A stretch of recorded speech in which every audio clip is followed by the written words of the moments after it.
Welcome to the Boston Red Sox Newsfeed Pregame Report for Sunday, August 27th, 2017.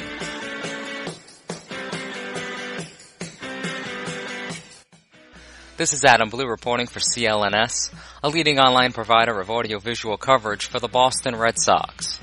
The Red Sox will look to snap a horrific three-game losing streak and salvage the last game of their brief homestand versus the Baltimore Orioles at 1:35 p.m. today.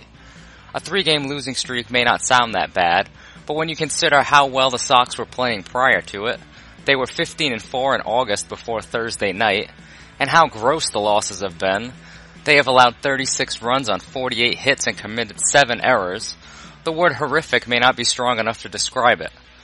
Boston will turn to an unlikely source to attempt to right the ship on Sunday, as Doug Fister will look to follow up his best career start last Tuesday night.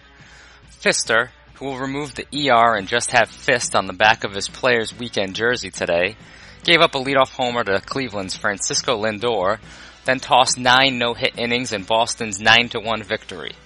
He was the first Red Sox pitcher ever to accomplish the feat of throwing a complete game one-hitter after allowing a leadoff home run. Fister has won 3 of his last 4 starts since returning to the rotation at the end of July, and has pitched into the 7th inning in all 3 of those victories. Fist last faced the O's last season while with the Astros, allowing 2 solo home runs and 3 hits total in 5 2/3 innings in a no decision, and brings a 4-2 record and a 4.47 ERA against the Orioles into Sunday's matinee encounter. Fister's counterpart on the mound will be former Red Sox southpaw Wade Miley, who has a sub-3 ERA in the month of August after allowing 50 earned runs combined in June and July. Miley is 2-1 with a 2.78 ERA in his last 4 starts, but both of those victories have come against an Athletics team that is currently 15 games under 500. Miley was very impressive against Boston earlier this season, giving up 1 run on 5 hits and 7 strong innings in Baltimore's 7-5 win at Camden Yards on June 1st. He was horrible in his last start at Fenway, however, as he did not make it past the 2nd inning on September 12th of last season, as he was rocked for 8 hits and 6 runs in a 12-2 Orioles loss. Here are the starting lineups for both teams. For the visiting Orioles, shortstop Tim Beckham leads off, followed by third baseman Manny Machado and second baseman Jonathan Schoop, who launched his 28th home run of the season in yesterday's 7-0 win. Center fielder Adam Jones is the cleanup hitter, with Trey Mancini batting 5th and playing left field. Chris Crush Davis is at first batting 6th. DH Mark Trumbo hits 7th.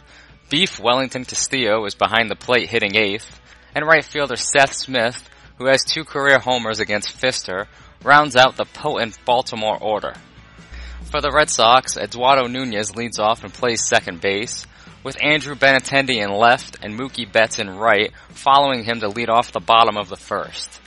Hanley Ramirez takes the field and plays first base, as manager John Farrell decided to give his hottest hitter, and clearly his best relief arm, Mitch Moreland the day off in a curious move. Chris Young will slot in the 5th spot in the order as the DH, with shortstop Xander Bogaerts hitting 6th, and Rajai Davis playing center and hitting 7th.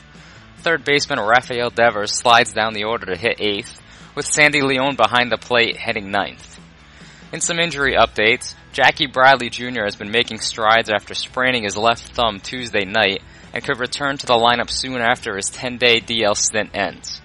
JBJ has been equipped with a smaller splint for his thumb recently, which is allowing him to participate in batting drills and long toss on Sunday.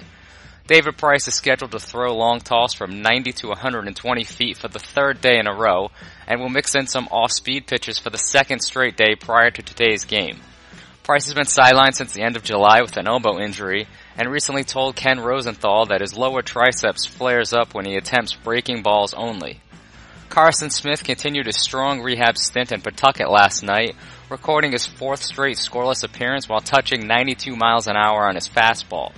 Smith is slated to return to the majors for the first time since last April, when September call-ups begin next week.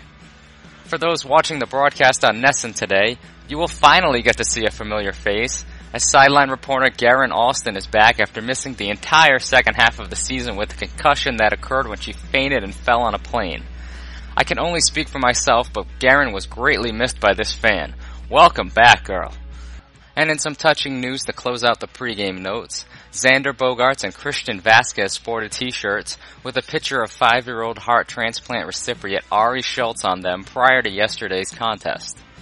The young fan from Stowe died on July 21st and was invited by the two Sox teammates to toss out today's first pitch earlier this season. The shirts had a picture of Ari on the front and the phrase "Ari, we miss you" on the back. Alex Lebowitz will be back after the game with the post-game recap, and be sure to keep checking YouTube, iTunes, the CLNS app, and our website for new editions of the Red Sox Beat and our roundtables hitting in the next couple of days. This has been Adam Blue for CLNS.